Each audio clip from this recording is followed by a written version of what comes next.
Guys customer আমাকে use করা product দিয়েছে, তো আমি এখানে কমপ্লেন করেছিলাম, ফেল করেছিলাম, তো আমাকে কিন্তু পিক আপ করতে বলেছে। তাও হ্যাঁ, পিক আপ হয়ে গেছে ম্যাডাম।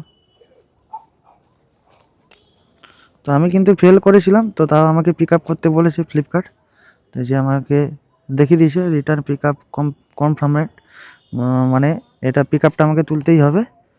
তো প্রোডাক্টটা কিন্তু ইউজ করা ছিল, তো তোমরা দেখতে পাচ্ছ এখানে।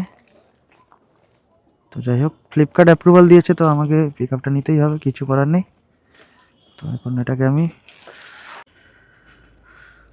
তো গাইস ফ্লিপকার্ট অ্যাপ্রুভাল দিয়ে দিয়েছে, তো মানে আমাকে পিক আপটা নিতেই হবে।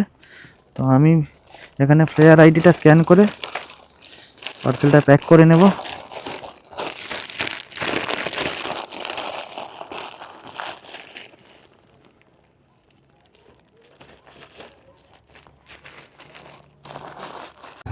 তো কমপ্লিট হয়ে গেল পিক আপটা। আমি তো ভাবছিলাম ফেল হয়ে যাবে, বাট ফেল হয়নি।